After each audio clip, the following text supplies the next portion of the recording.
کی قیمت بھی گھٹ جائے گی۔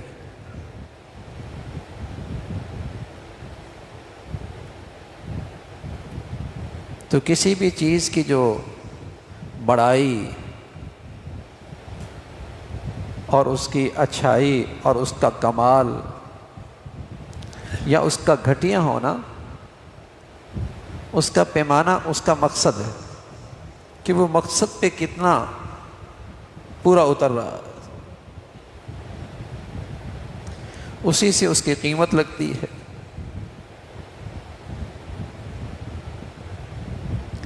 گاڑی ہے، سواری کے لیے ہے، اب وہ سواری کے قابل نہ رہی تو اس کی قیمت اسی لحاظ سے گھٹ جائے گی، اب وہ بڑھیا نہیں رہی، گھٹیا ہو گئی۔ اللہ تعالیٰ نے جس ذات نے ہماری تخلیق فرمائی ہے، ہماری زندگی کا مقصد عبدیت، اپنی عبادت بتلایا ہے۔ جس ذات نے ہمیں پیدا فرمایا ہے، اسی نے ہمارا مقصد عبدیت، عبادت بتلایا ہے۔ اب جو انسان اس عبدیت اور عبادت میں فائق ہے، نمایاں ہے، وہ بڑھیا انسان ہے، اور جو عبدیت اور عبادت کی زندگی سے محروم ہے وہ گھٹیا انسان ہے۔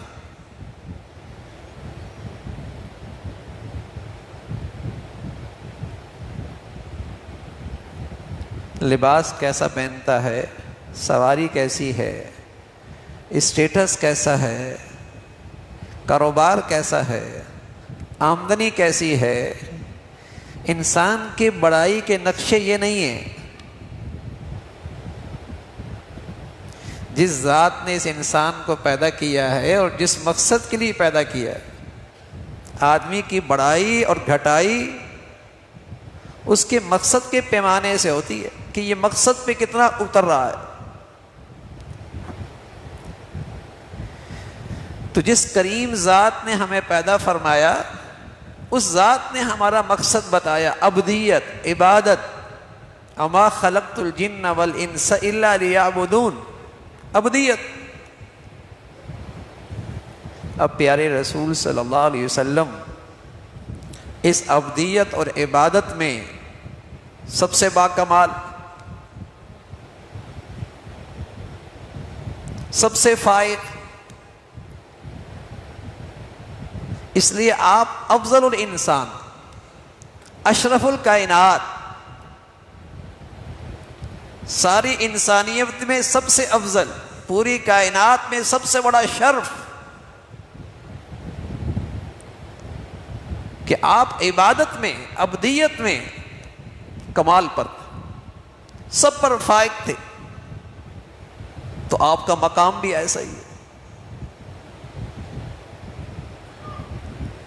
آپ کا مقام بھی ایسا ہی ہے۔ تو آپ علیہ الصلوۃ والسلام عبدیت کے سب سے اعلیٰ درجے پر فائق تھے، عبدیت کے سب سے اعلیٰ درجے۔ اور آپ کی زندگی میں جو چیز بہت نمایاں، آپ کے سب سے نمایاں حالت اور سب سے نمایاں عمل عبدیت کا، وہ ہے دعا، وہ ہے دعا۔ اس لیے کہ اس دعا کے ذریعے عبدیت کا اظہار ہوتا ہے، یہ عبادت کا جوہر ہے، یہ عبادت کا مغز ہے۔ اس لیے پیارے رسول صلی اللہ علیہ وسلم کی زندگی کا اور آپ کی سیرت کا اور آپ کے احوال کا ایک نمایاں عمل اور سب سے ممتاز حالت وہ دعا کی ہے۔ آپ کی زندگی میں اللہ سے مانگنا اور اس یقین کے ساتھ مانگنا کہ اس کائنات کے جو کچھ خزانے ہیں وہ اللہ کے اختیار میں، اور اس کے عطا کرنے ہی سے مجھے مل سکتا ہے، وہ نہ دے تو کسی اور در سے نہیں مل سکتا۔ اس یقین کے ساتھ دعا کرنا یہ عبدیت کی اعلی شان ہے۔ اس لیے پیارے رسول صلی اللہ علیہ وسلم فرمایا کرتے تھے الدعاء والعبادہ، دعا ہی عبادت ہے۔ الدعاء مخ العبادہ، دعا عبادت کا مغز ہے۔ یہ نصیحت فرمائی کہ جیسے عام دنیا میں آدمی محنت کرتا ہے اور اس محنت پہ نتیجہ نہیں ملتا تو خیال ہوتا ہے کہ محنت ضائع ہو گئی۔ جیسے عامی زندگی میں کوئی کوشش کرتا ہے لیکن وہ کوشش با نتیجہ نہیں ہوتی تو آدمی کہتا ہے میری کوشش ضائع ہو گئی۔ فرمایا دعا ایسی چیز نہیں ہے، اگر دعا سے تمہاری مطلوب چیز نہ بھی ملی تب بھی یہ بہت عظیم الشان مقدس عبادت ہے جس کا تمہیں ثمرہ آج نہیں تو کل ضرور ملے گا۔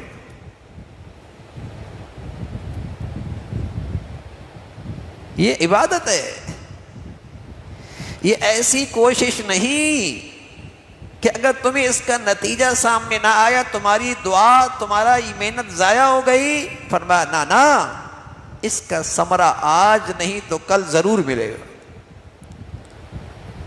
الدعاء هو العبادہ، یہ تو عبادت ہے۔ اس لیے پیارے رسول صلی اللہ علیہ وسلم فرمایا کرتے تھے لیس شیء اکرم علی اللہ من الدعاء، کوئی عمل اللہ تعالیٰ کے ہاں دعا سے زیادہ عزیز نہیں۔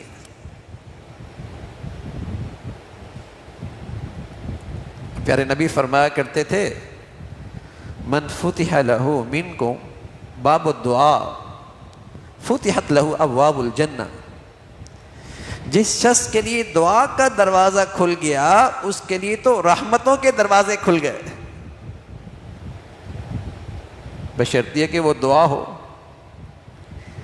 روح کے ساتھ ہو، کیفیت کے ساتھ ہو، دعا ہو، پھر تو اس کے لیے رحمت کے دروازے کھل گئے۔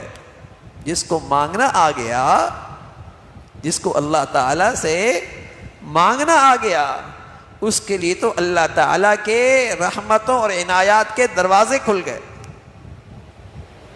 ایسی بڑھیا چیز ہے،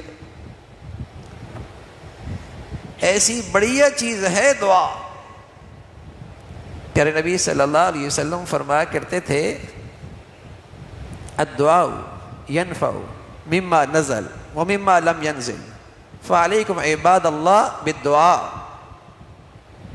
یہ دعا ایسا وظیفہ ہے اور اس کی ایسی تاثیر ہے، یہ ایک ایسا وظیفہ ہے، اس میں ایسی تاثیر ہے کہ کوئی خطرات آ رہے ہیں، کسی مصیبت کا تمہیں اندیشہ ہے، کسی پریشانی کا تمہیں خطرہ ہے، یہ دعا اس کے لیے بھی نافع ہے۔ اور کوئی مصیبت آ گئی، کوئی پریشانی آ چکی،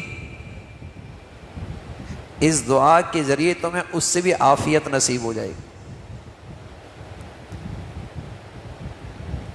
فعلیکم عباد اللہ بالدعاء، اے اللہ کے بندو دعا کا اہتمام کیا کرو۔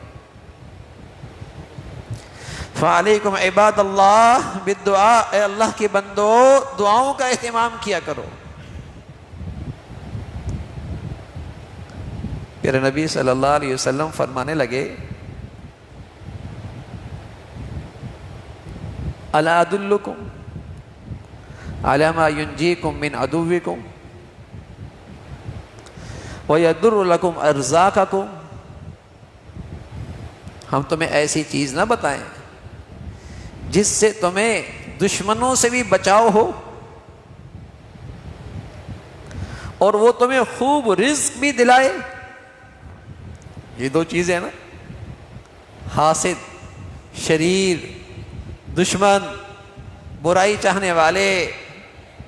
فرمایا ہم تمہیں ایسی چیز نہ بتائیں جو تمہیں دشمنوں سے بھی بچائے اور تمہیں پورا رزق بھی دلائے. فرمایا تدعون اللہ فی لیلکم و نہارکم فإن الدعاء سلاح المؤمن.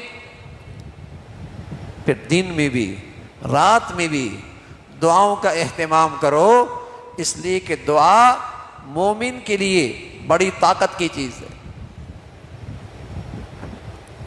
دعا مومن کے لیے بڑی طاقت کی چیز ہے. فإن الدعاء سلاح المؤمن، بڑی طاقت کی چیز ہے. اس سے تمہاری دشمنوں سے حفاظت بھی اور تمہارے لیے رزق کی آسانی بھی ہوگی. لیکن پیارے نبی فرمایا کرتے تھے کہ جب اللہ رب العزت عافیت میں رکھے، خوشحالی میں رکھے، نعمتوں میں رکھے، تب بھی کثرت سے دعائیں کیا کرو تاکہ مصیبت کی گھڑی میں تمہاری دعائیں قبول ہو. جب اللہ تمہیں راحت دے، خوشحالی دے اور نعمتوں میں رکھے اور زندگی آسانی سے گزر رہی ہو، تب بھی خوب دعائیں کیا کرو تاکہ مصیبت کی گھڑی میں، تکلیف کی گھڑی میں تمہاری دعائیں قبول ہوں.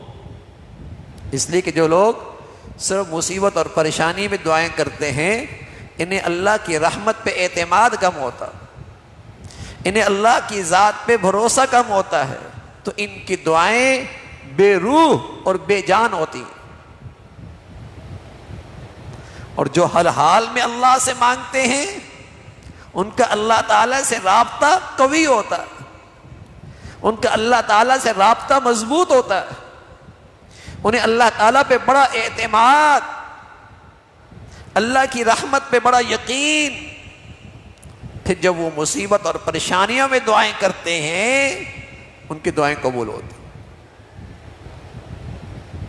ان کی دعائیں قبول ہوتی. تو بڑی طاقت کی چیز ہے دعا.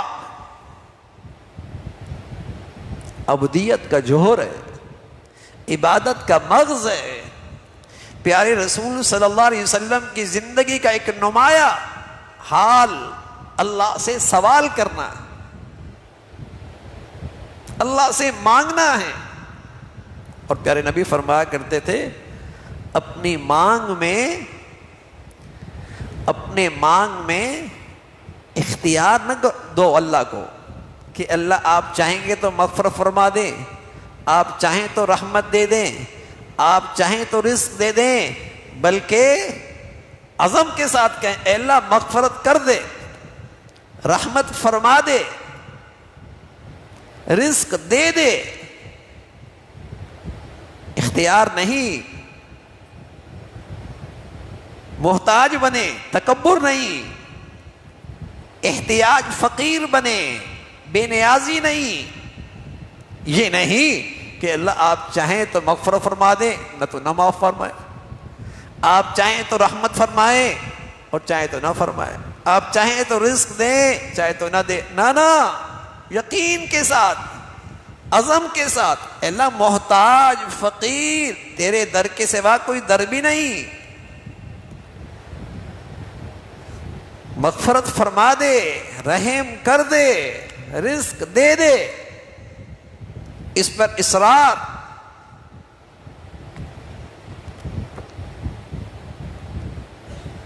تو زبردست عمل ہے بھائی، زبردست وظیفہ ہے، طاقتور وظیفہ. اور دعا الفاظ کا نام نہیں ہے، الفاظ تو دعا کا لباس ہے.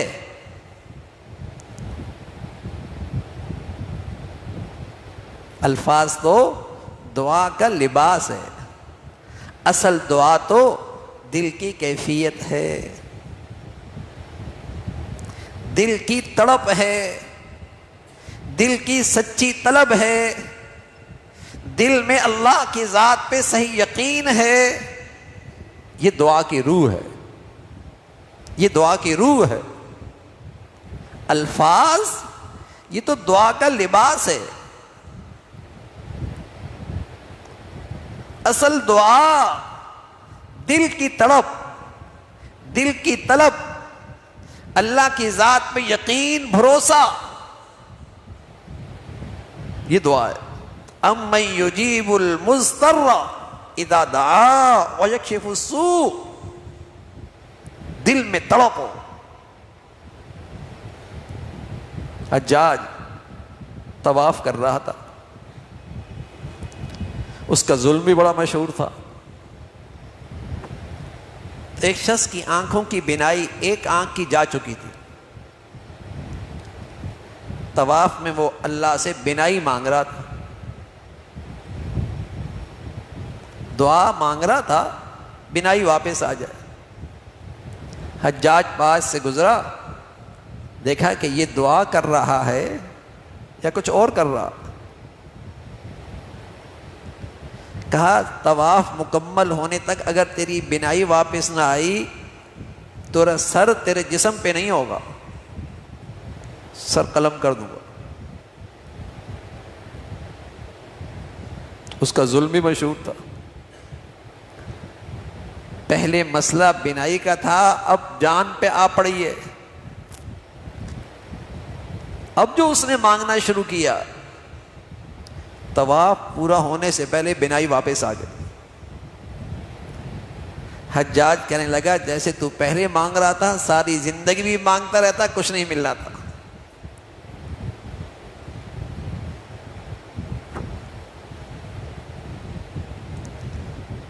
ضرور ملتا ہے، ضرور ملتا ہے اس کے در سے، بس میرے مانگنے میں کمی ہے، میرے مانگنے میں کمی ہے۔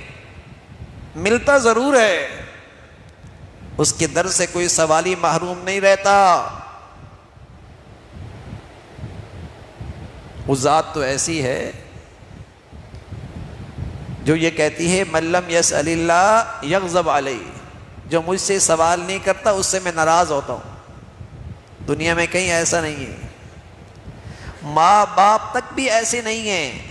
جو بچہ زیادہ مانگتا ہے، زیادہ سوال کرتا ہے، اس سے چڑھنے لگتے، برا مناتے ہیں۔ لیکن ایک اللہ کریم ایسا ہے، اس کا در ایسا ہے، جو جتنا زیادہ اس سے سوال کرتا ہے وہ ذات اتنی زیادہ اس سے پیار کرتی ہے۔ اس کو سوالی اچھا لگتا ہے، اس کو منگتا اچھا لگتا ہے، مانگنے والا اسے پسند ہے۔ ان الذین یستکبرون عن عبادتی سیدخلون جہنم داخرین، جو مجھ سے مانگنے میں تکبرانہ روح گردانی کرتے ہیں، ذلیل و خوار ہو کے جہنم میں جائیں۔ کچھ لوگوں کو اللہ سے مانگنا ہی نہیں آتا، توفیق ہی نہیں ملتی، مانگتے ہی نہیں اللہ سے۔ اور پیارے نبی سبحان اللہ، آپ کی زندگی کا ہر پہلو، آپ کی سیرت کا نمایاں پہلو، آپ اللہ سے ہر وقت مانگتے ہوئی نظر آتے ہیں۔ اللہ سے سوال، اس میں عزت ہے، اس میں عزت ہے، اس میں فلاح ہے، اللہ سے مانگنے میں نجات ہے، مخلوق کے سامنے ہاتھ پھیلانے میں ذلت ہے۔ اللہ کے سامنے ہاتھ پھیلانے میں عزت ہے، سعادت ہے،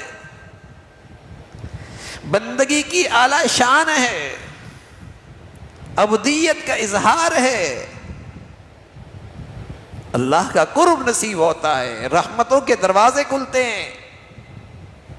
مانگیے اللہ سے۔ وَاسْتَقْبَلُوا أَمْوَاجَ الْبَلَاءِ بِالدُّعَاءِ وَالتَّضَرُّعِ، سبحان اللہ. فرمایا آنے والی آفات اور مصائب اور پریشانیوں کا راستہ روکو اللہ کے سامنے گڑ گڑا کر, اللہ سے مانگ کر. وَاسْتَقْبَلُوا أَمْوَاجَ الْبَلَاءِ بِالدُّعَاءِ وَالتَّضَرُّعِ, جتنا اللہ کے سامنے گڑ گڑاؤ گے, جتنا دعاؤں میں اللہ کے سامنے عاجزی دکھاؤ گے, آنے والی مصیبتوں کے راستے رکیں گے, آنے والی بلاؤں کے راستے رکیں گے. حفاظت کا زبردست نسخہ ہے, مشکلات سے نکلنے کا زبردست وظیفہ ہے, مسلمان کا زبردست اسلحہ ہے, مومن کی طاقت ہے دعا. دعا اس بات کا اظہار ہے, اس بات کا اعلان ہے کہ کریم داتا ہے, قدیر ذات ہے, اور مجھے اس ذات پہ بھروسہ اور اعتماد ہے, اور میں اس ذات کا ہر لمحے محتاج ہوں. میرا اس ذات کے علاوہ کوئی ذات نہیں جو مجھے دے, جس سے میری حاجت پوری ہو, ایک اللہ کی ذات. دعا میں اس بات کا اظہار ہے, اس بات کا اعلان ہے. خوب اللہ سے مانگا جائے, دعاؤں کا اہتمام. مانگتی چلے جائے. اس لیے عمر فرمایا کرتے تھے رضی اللہ تعالیٰ عنہ, مجھے اس کی فکر نہیں ہوتی کہ میری دعا قبول ہوگی یا نہیں ہوگی, مجھے اس کی فکر ہوتی ہے کہ مجھے دعا کا اہتمام نصیب ہوا یا نہیں. اس لیے کہ جب اہتمام ہو گیا تو دعا قبول ہو گئی. حضرت فرمایا کرتے تھے مجھے اس کی فکر نہیں کہ دعا قبول ہوگی یا نہیں ہوگی, مجھے اس کی فکر رہتی ہے کہ دعا کا اہتمام ہوا یا نہیں ہوا. اگر اہتمام ہو گیا دعا قبول ہو گئی. ہاں, اس شخص کی دعا قبول نہیں ہوتی جو جلد باز ہوتا کہ میں نے دعا مانگی قبول ہی نہیں ہوئی. یہ اس کے اندر جو عجلت ہے نا, یہ سے محروم کر دیتی. یہ جو جلد بازی ہے نا, یہ سے محروم کر دیتی. وہ تو حکیم ذات ہے, وہ اس بندے کی مصلحت زیادہ جانتے ہیں کہ یہ چیز کب دینی ہے, اسے کب اس کے لیے دینا بہتر ہے. وہ علیم ہے, وہ رحیم ہے, وہ حکیم ہے. تم نے مانگا, اپنی سمجھ سے مانگا, لیکن اللہ تعالیٰ تو رحیم اور علیم ہے. وہ جانتے ہیں اس بندے کے لیے مصلحت کس میں, ابھی دینے میں یا تھوڑی دیر سے دینے میں, یہی چیز دینے میں یا اس سے بہتر چیز دینے میں. وہ زیادہ جانتا ہے. تمہیں اس کی پریشانی نہ ہو کہ اس دعا کے ثمرات آئے یا نہ آئے, وہ تو ضرور آئیں گے. ہو سکتا ہے کسی مصیبت سے اس دعا نے تمہیں بچا لیا ہو سکتا ہے اللہ کریم تمہیں اس سے بہتر چیز دے رہے ہوں, اور یہ بھی امید ہے کہ اللہ تمہیں اس دعا کی قبولیت کے ثمرات اس وقت عطا فرمائیں جس وقت تمہیں اس کی زیادہ ضرورت ہو.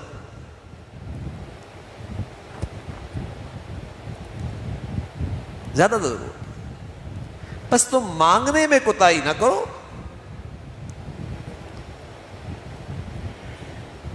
اللہ تعالیٰ سے مانگو وَأَنْتُمْ مُوقِنُونَ بِالْإِجَابَةِ, تمہیں اللہ کی قبول کرنے کی پورا یقین ہو, شک کے ساتھ نہیں, تردد کے ساتھ نہیں, تذبذب کے ساتھ نہیں, بے یقینی کے ساتھ نہیں, دل کی غفلت کے ساتھ نہیں, پوری یقین کے ساتھ اللہ تعالیٰ میری دعا ضرور قبول کرے. ادعوا اللہ وانتم موقنون بالإجابہ, پورے یقین کے ساتھ مانگو کہ اللہ تعالیٰ کی دعا ضرور قبول کرے. ہاں اللہ غافل دل کے قبول نہیں کرتے، بے یقینی کی دعا قبول نہیں کرتے، جو اس کیفیت کے ساتھ کہ قبول ہوگی یا نہیں ہوگی، اس کی دعا، وہ دعا سے قبولیت سے محروم رہتا ہے۔ پورے یقین کے ساتھ مانگو اور اصرار کر کے مانگو، اصرار کر کے لے کے رہنا ہے اور یقین کے ساتھ لینا ہے کہ اس در کے علاوہ کہاں سے ملے گا، اور وہ ذات اس کائنات کی ہر نعمت پہ اور ہر چیز پہ قدرت رکھنے والی ہے، اس کی سوا کون سا در ہے جہاں میری حاجت پوری ہو، جہاں میری مشکل حل ہو، جہاں میری ضرورت پوری ہو۔ اس بے بسی کے عالم میں، اس فقیری کی حالت میں اس کے در پہ آئیے، ضرور ملے گا۔ بے بسی بھی ہو، فقیری بھی ہو، احتیاج بھی ہو، محتاجی بھی ہو،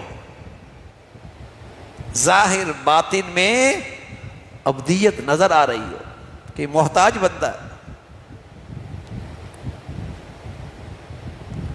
تو میرے عزیزو اپنی زندگیوں کو دعاؤں سے آراستہ کرو، اپنی زندگیوں کو دعاؤں سے آسان کرو، اپنی زندگیوں کو دعاؤں کے ذریعے اللہ کی رحمت اور عنایت کے مستحق بناؤ۔ دعا کرنے والا اور ہر حال میں دعا کرنے والا مسلسل اللہ تعالی سے رابطے میں آ جاتا ہے، رابطے میں آ جاتا ہے، اور اس کا اللہ تعالیٰ سے رابطہ مضبوط ہو جاتا ہے۔ اب بتائیے، آپ اپنے دل کی بات کس سے کرتے ہیں اور اپنی ہر بات کس سے کرتے ہیں؟ اپنی دل کی بات، اپنی ہر بات کس سے کرتے ہیں؟ کوئی آپ کی زندگی میں شخص ہوتا ہے نا جس سے آپ اپنے دل کی بات کرتے ہیں اور اپنی ہر بات کرتے ہیں۔ کیوں کرتے ہیں؟ اس لیے کہ آپ کو اس پر اعتماد ہوتا ہے، آپ کو اس پہ بھروسہ ہوتا ہے، اسے آپ اپنا خیر خواہ اور اپنا محسن سمجھتے ہیں، اور آپ بتا بھی ہیں بس یہ بات صرف آپ سے کہیے، آپ تو میرے حالات سے جانتے ہیں اس لیے آپ کو بتا رہا ہوں۔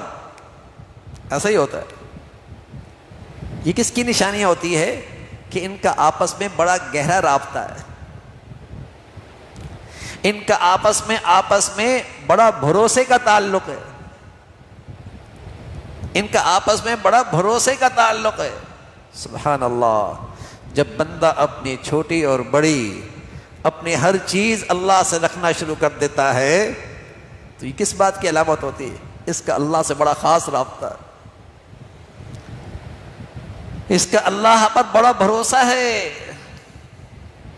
اس کا اللہ تعالیٰ سے بڑا خاص رابطہ ہے، اپنی ہر چھوٹی بڑی چیز اللہ کے سامنے رکھ رہا۔ اور پیارے نبی صلی اللہ علیہ وسلم کی زندگی میں یہی نظر آتا ہے، ہر چیز اللہ سے مانگا کرتے تھے، چھوٹی بھی بڑی بھی، رات بھی دن بھی، صلح میں بھی جنگ میں بھی، اپنوں میں بھی دشمنوں میں بھی اللہ سے مانگ رہے، اپنے دل کی بات، اپنی ہر بات، اپنا ہر مسئلہ اللہ کے سامنے۔ خاص رابطہ ہے نا، خاص تعلق ہے، تو دعاؤں کے ذریعے اللہ تعالی سے مضبوط رابطہ بنتا، مضبوط تعلق بنتا ہے۔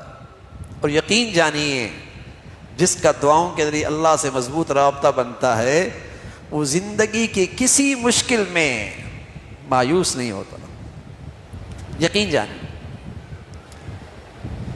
وہ زندگی کی کسی مشکل میں مایوس نہیں ہوتا، اس کو پتہ ہے قدیر ذات سے رابطے میں ہوں، علیم ذات سے رابطے میں ہوں، کریم اور رحیم ذات سے رابطے میں ہوں، کہہ دوں گا اسے، بلا لوں گا اسے، مانگ لوں گا اس سے، سوال کر لوں گا، اور اس کا وعدہ ہے دوں گا، تمہاری فریاد سنوں گا، اس کا وعدہ ہے. تو میرے عزیزو، آج اس رابطے میں کمی ہے، اور بہت کمی ہے، بہت کمی ہے. اللہ تعالیٰ سے نہیں مانگتے، یا بہت ہی غفلت کے دل کے ساتھ صرف الفاظ دعا کے الفاظ کہہ دیتے ہیں، لیکن وہ جو دل کی کیفیت ہے کہ اللہ ہی سے ملے گا اور ضرور ملے گا، اور اس کے در کے علاوہ کہیں مل بھی نہیں سکتا، یہ طلب نہیں ہے اندر، یہ طلب نہیں ہے.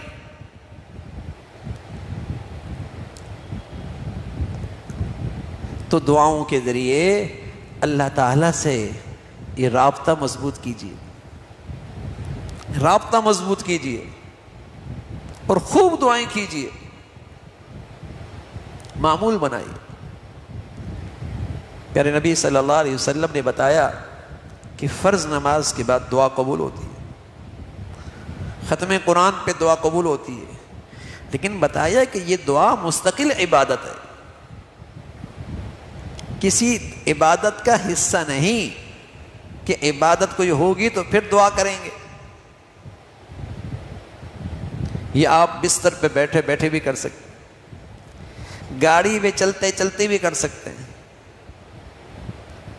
دفتر میں بیٹھے بیٹھے بھی اللہ سے باتیں کر سکتے ہیں. رابطہ ہے نا آپ کا.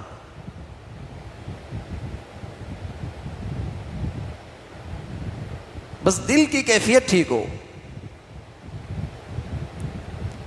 ہر وقت رابطہ رہے گا. حضرت ڈاکٹر عبدالحی عارفی رحمۃ اللہ علیہ بڑے اللہ والے گزرے ہیں. وہ فرمایا کرتے تھے اس زمانے میں لوگ اپنی اصلاح کی نہ تو وہ طلب رکھتے ہیں، نہ وہ مشقت اٹھا سکتے ہیں کہ جنگلوں میں جا کے چلے کاٹیں، مشقتیں اٹھائیں. اپنی اصلاح کی اتنی فکر نہ رہی، اور نہیں آج مشقتوں کا مزاج ہے. فرمایا کرتے تھے اللہ کا قرب اور اللہ سے مضبوط رابطہ دو آسان سی عبادتیں ہیں، دو آسان سی عبادتیں ہیں. ایک، ہر وقت اللہ کی شکر کی عادت ڈالو، اور دوسرا، ہر موقع پہ اللہ سے مانگتے ہوئی نظر آؤ. جو پیارے نبی نے موقع موقع کی دعائیں سکھائی ہیں نا، سوتے وقت، جاگتے وقت، کھاتے وقت، حتیٰ کہ قضائے حاجت کے لیے گئے اور نکلے، سوئے اور جاگے، کھایا اور اٹھے، بازار گئے اور واپس آئے، سواری پہ بیٹھے اور دعا کی. تو فرمایا کرتے تھے اگر یہ دو چیزیں بھی تمہاری زندگیوں میں آ جائیں تو ہر وقت تمہیں اللہ سے تعلق اور رابطہ رہے گا. اس لیے کہ ہر وقت کوئی نہ کوئی نعمت استعمال کر رہے ہو، تو دل میں شکر کی کیفیت، اور ہر موقع کی پیارے نبی نے دعائیں بتائی ہیں، دعاؤں کے ذریعے اللہ سے سوالی، تو ہر وقت ایک رابطہ رہے گا، اور اللہ تعالیٰ کا خیال، اللہ تعالیٰ کا دھیان، اللہ تعالیٰ سے ایک تعلق، دنیا بدل جائے گی. یقین جانیے دنیا ہی بدل جائے گی. عجیب زندگی کا سکون آ جائے گا، عجیب زندگی کا ایک لطف آئے گا. آج ہماری زندگیاں اللہ تعالیٰ کی یاد سے خالی ہیں، اور جب اللہ کی یاد سے خالی ہیں تو ہماری زندگیوں کو خرافات نے گھیر لیا ہے، پریشانیوں نے گھیر لیا ہے، مسائل نے گھیر لیا ہے، دکھ درد نے گھیر لیا ہے، غم پریشانیوں نے گھیر لیا ہے. زندگیاں اللہ کی یاد سے خالی ہے. ورنہ اللہ میاں تو کہہ رہے جو میری یاد میں رہے گا وہ مطمئن بھی رہے گا. ورنہ اللہ تعالیٰ کی طرف سے تو پیغام یہ ہے جو ہماری یاد میں رہے گا وہ مطمئن بھی رہے گا، جو ہماری یاد میں رہے گا وہ اطمینان سے بھی رہے گا، جو ہماری یاد میں رہے گا وہ سکون سے بھی رہے گا. اللہ تعالیٰ کی طرف سے یہ پیغام ہے. لیکن آج زندگیاں اللہ کی یاد سے خالی. اللہ کی یاد سے خالی ہے۔ اور چونکہ زندگی خرافات میں ہے تو بس اوقات فرائض ادا کر رہے ہوتے ہیں، نماز ادا کر رہے ہوتے ہیں، لیکن چونکہ زندگی میں اللہ کی یاد نہیں ہے تو نماز بھی بے خیالی میں ہو رہی ہوتی ہے۔ ہم تو اتنے کمزور ہیں کہ بس اوقات دوسری رکعت میں یہ یاد نہیں ہوتا کہ پہلی رکعت میں کون سی سورت پڑھی ہے۔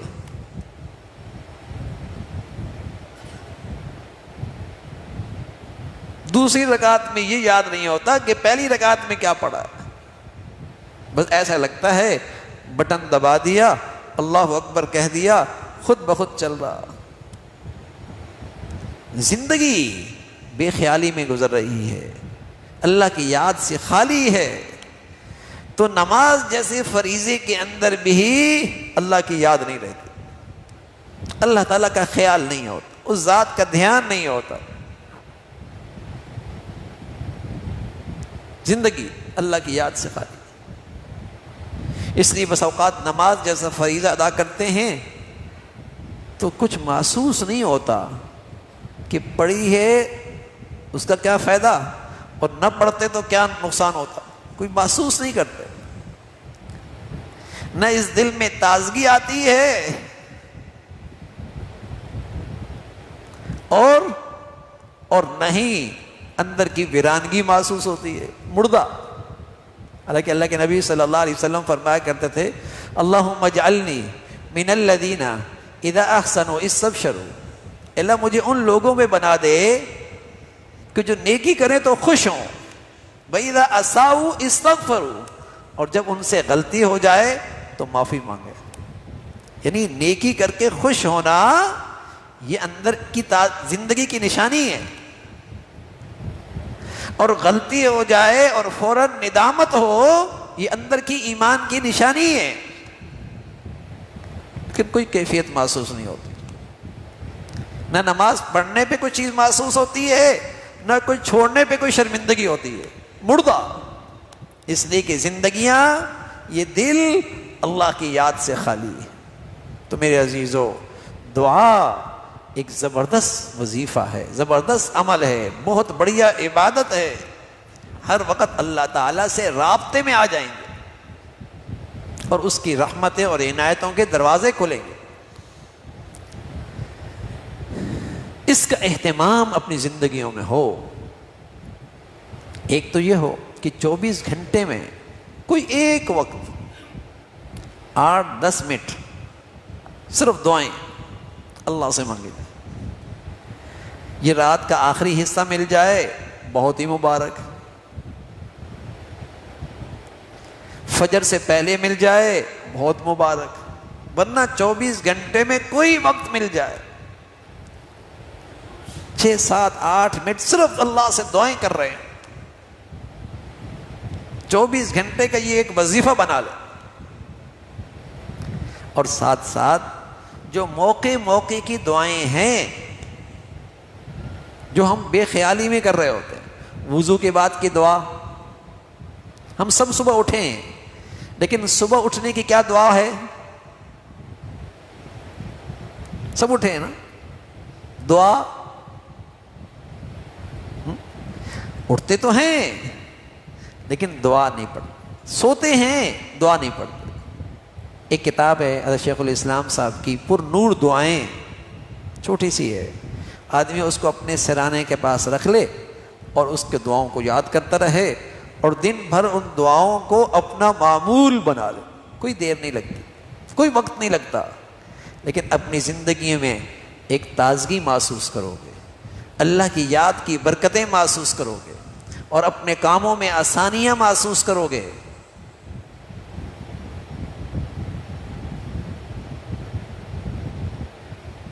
آسانیاں ہوں، پر نور دعائیں، موقع کی دعائیں، اس کا اہتمام ہو۔ اور 24 گھنٹے میں نے عرض کیا کہ ایک وقت ایسا نکالیں کہ آپ ہوں اور آپ کا اللہ، اور آپ اللہ سے مانگیں۔ پھر نبی صلی اللہ علیہ وسلم فرمایا کرتے تھے جب اللہ سے دعا کیا کرو تو پہلے اللہ کی حمد و ثنا کیا کرو، پھر اس پہ اللہ کے نبی پہ، پھر آپ علیہ الصلوۃ والسلام پہ درود و سلام پڑھا کرو، اور پھر اپنی حاجات پیش کرو، پھر اپنی حاجات پیش کیا کرو۔ اور پیارے نبی صلی اللہ علیہ وسلم نے جو دعاؤں میں ایک ادب بتایا ہے کہ جب بھی اللہ سے دعا کرو تو سب سے پہلے گناہ کی معافی کی دعا کیا کرو، کیونکہ ہر گناہ اللہ کی کسی دشمن کی میراث ہے، کسی اللہ کے دشمن کا چھوڑا ہوا گناہ ہے ہر گناہ۔ پیغمبر تو نیکیاں لے کے آتے ہیں، اللہ کے نیک بندے تو نیکیاں چھوڑ کے جاتے ہیں، اللہ کے پیارے تو اللہ کی فرمان برداری کے نشانات چھوڑ کے جاتے ہیں، لیکن اللہ کے دشمنوں نے دنیا میں گناہ چھوڑے۔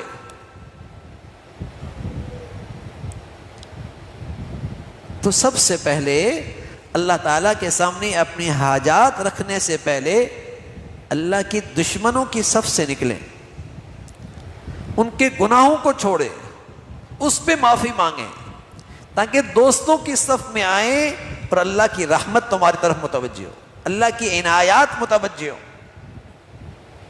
سب سے پہلے اس لیے اللہ کے نبی جب صلی اللہ علیہ وسلم فرمایا کرتے تھے اللہ کو سب سے پسندیدہ دعا جو اللہ کو بہت پسند ہے وہ عافیت کی دعا ہے۔ تو اللہ کے نبی جب یہ دعا کیا کرتے تھے تو کہتے تھے اللہم انی اسألک العفو، اللہ معاف فرما دے، اللہ معاف فرما دے۔ پھر کہتے تھے والعافیت فی الدنیا والآخرہ، اے اللہ دنیا آخرت میں عافیت نصیب فرما۔ عافیت کا مطلب یہ ہے کہ مجھے دنیا آخرت میں سلامتی مل جائے، اولاد میں سلامتی، صحت میں سلامتی، رزق میں سلامتی، معاش میں سلامتی، گھر میں سلامتی، روزگار میں سلامتی، موت کے وقت سلامتی، اور موت کے بعد کی زندگی میں سلامتی۔ عافیت اس کا نام ہے۔ فرمایا اللہ کو یہ دعا بہت پسند ہے، لیکن اللہ کے نبی صلی اللہ علیہ وسلم نے دعا مانگی کیسے؟ اس لیے کہ نبی کی جو دعا ہوتی ہے وہ نصیحت بھی ہوتی ہے، نبی کی دعا نصیحت بھی ہوتی ہے، نبی کی دعا پیغام بھی ہوتا ہے کہ اللہ سے جب مانگو تو پہلے معافی مانگو، پہلے معافی مانگو، تاکہ اللہ کی دوستوں کے صف میں آؤ، اللہ کے دوستوں کے صف میں آؤ۔ تو دعا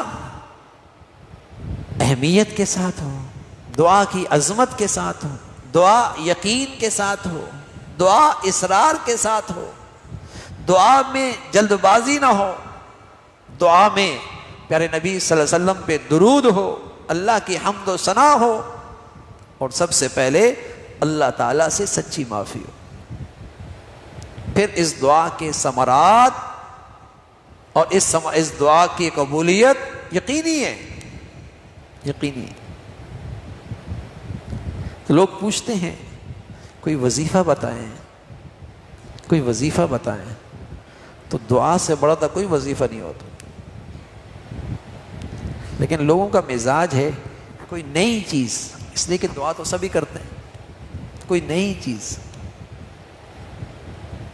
اب جتنا مشکل وظیفہ اسے بتائیں گے وہ اتنا اہتمام سے کرے گا، اور جتنے اسے نبی کا طریقہ بتائیں گے اس کا اہتمام نہیں کرے گا۔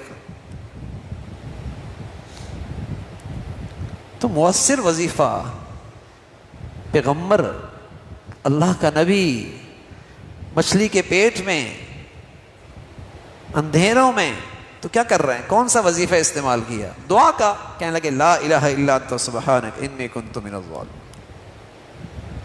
بلکہ بعض حضرات نے لکھا کہ یہ جو الفاظ ہیں لا الہ الا انت سبحانک انی کنت من الظالمین، یہ دعا کی قبولیت میں بہت مؤثر ہے۔ اسی طرح یا حی یا قیوم، یہ دعا کی قبولیت میں بہت مؤثر ہے۔ اسی طرح لا حول ولا قوت الا باللہ، دعا کی قبولیت میں بہت مؤثر ہیں۔ اسم اعظم بعضوں نے لکھا کہ لا الہ الا انت سبحانک انی کنت من الظالمین، اسم اعظم ہے۔ بعض نے کہا یا حی یا قیوم میں اسم اعظم ہے، اس سے دعا کی قبولیت اور قریب ہو جاتی.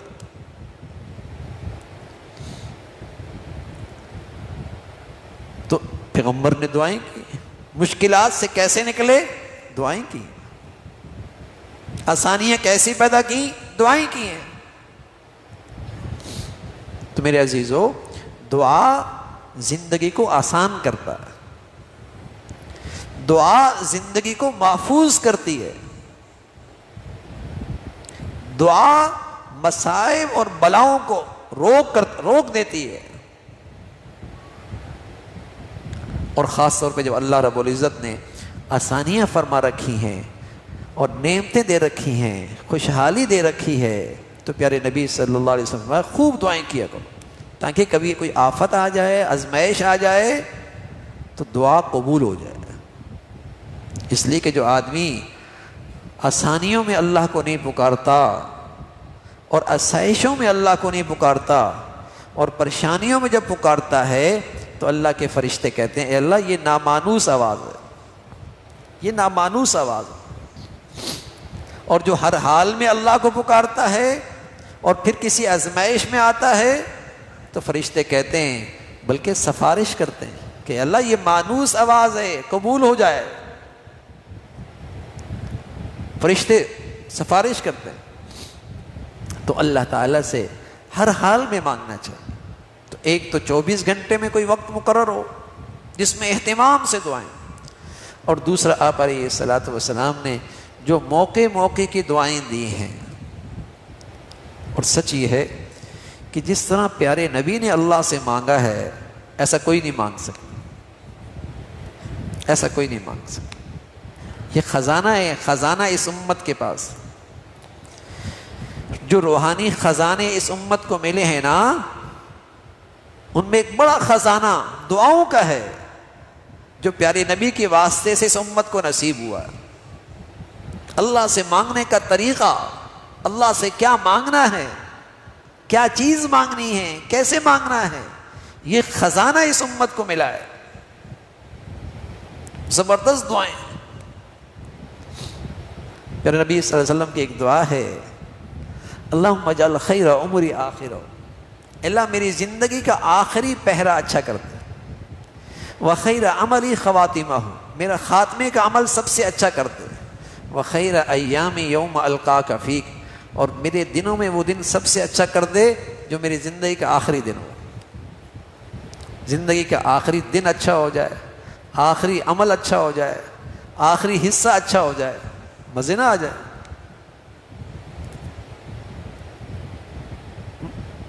ایسی پیاری پیاری چیزیں اللہ کے نبی نے اپنے اللہ سے مانگی ہیں اور اپنی امت کو اللہ سے مانگنے کی تلقین کر کے گئے ہیں. خزانہ ہے.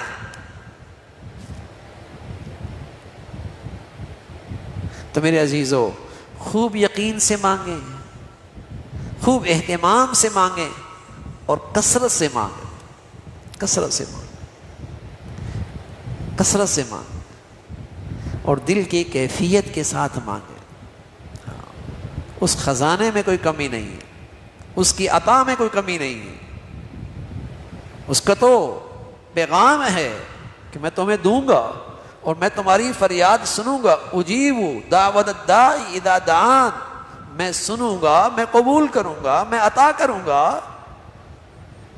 بس یہ کہ وَلْيُؤْمِنُوا بِي، تمہیں یقین پورا ہو کہ اللہ تعالیٰ ضرور قبول کریں گے، اللہ تعالیٰ ضرور عطا کریں گے. بے یقینی کی کیفیت نہ ہو. تو اللہ تعالیٰ کی ذات پہ اعتماد، بھروسہ، اللہ سے تعلق، اس کا اظہار دعاؤں سے ہوتا ہے. اس کا اظہار دعاؤں سے ہوتا ہے. جو ہر حال میں اللہ سے مانگتا ہے یہ اس بات کا اظہار ہے، اسے اپنے اللہ سے تعلق ہے، اسے اللہ کی ذات پہ اعتماد ہے، اس کا اللہ سے خاص رابطہ ہے. اور جو اس دعا کی دولت سے محروم ہیں، ہاں، وہ اللہ کے تعلق سے، اللہ کے رابطے سے، اللہ کی ذات پہ بھروسے سے محروم. یہ اس بات کی نشانی ہے.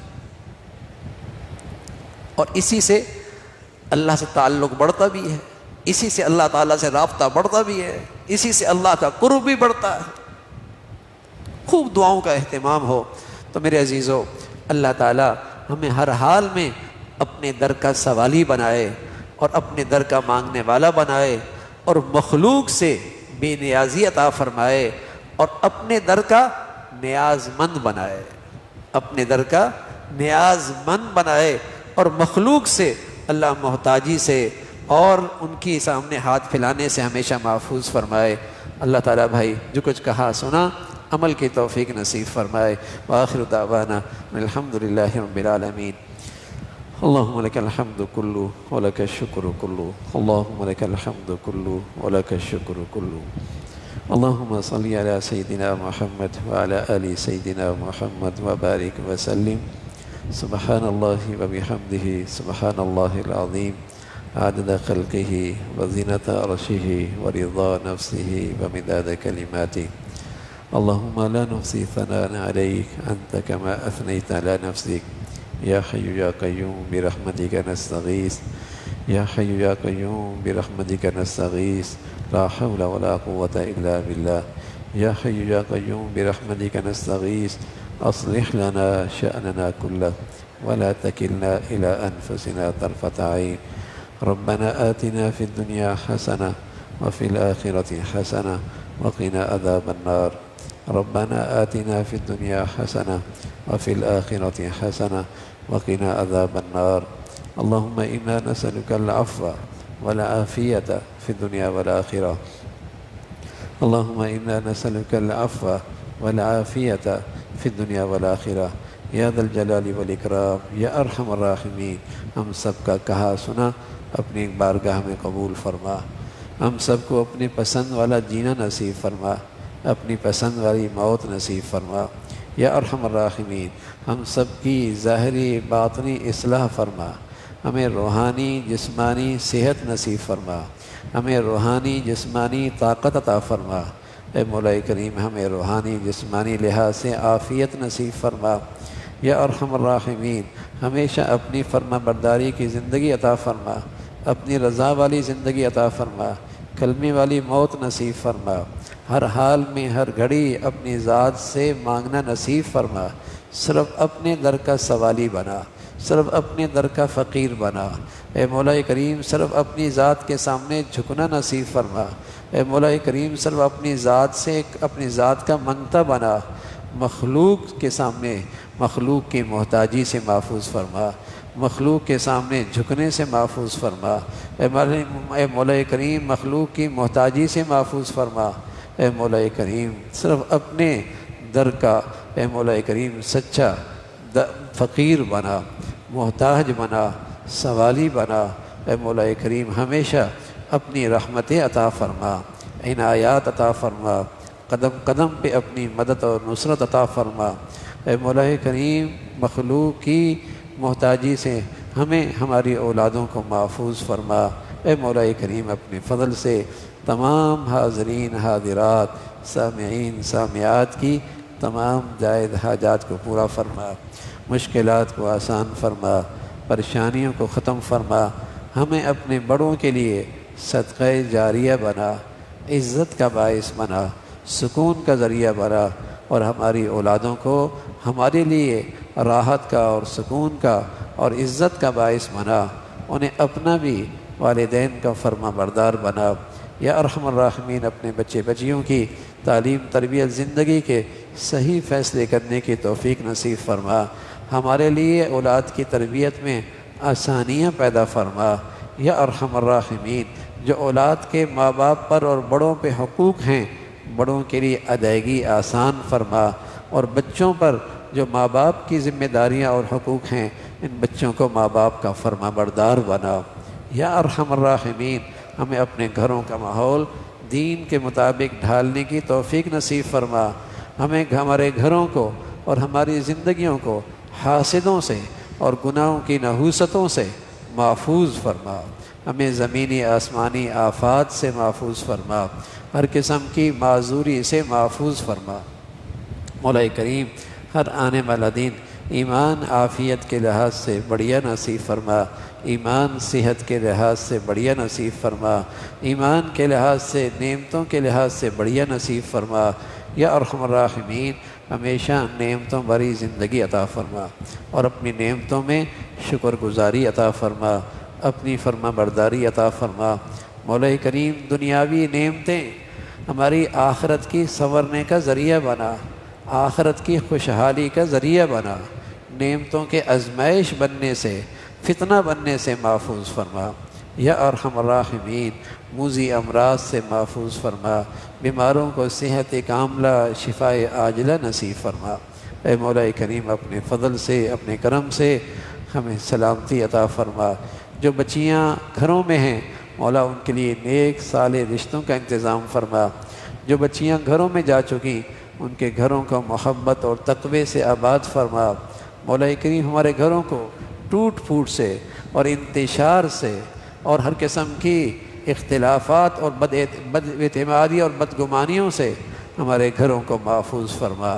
ہمارے گھروں میں نیکیوں کا ماحول نصیب فرما، تقوی کا ماحول نصیب فرما، اچھے اخلاق کا ماحول نصیب فرما۔ ہمارے گھروں کو ہر قسم کی غفلتوں سے اور ہر قسم کے گناہوں سے محفوظ فرما۔ یا ارحم الراحمین ہمیں سلامتی عطا فرما، ہمارے ملک کو سلامتی عطا فرما، یہاں نیکی کی اور خیر کی اور تعمیر کی قوتوں کو غلبہ نصیب فرما، تخریب کی اور بے دینی اور بے حیائی کی طاقتوں کو ختم فرما۔ اے مولا کریم یہاں جو ملک دشمن اور دین دشمن ہیں ان کے شر سے محفوظ فرما۔ مولا کریم جو مسلمانوں میں رنگ نسل وطن علاقوں کی بنیاد پر نفرتوں کا بیج بو رہے اہل اسلام کو ان کے فتنوں سے محفوظ فرما۔ یا ارحم الراحمین پورے امت اسلامیہ پہ رحم فرما، اہل اسلام کو نیک صالح قیادت نصیب فرما۔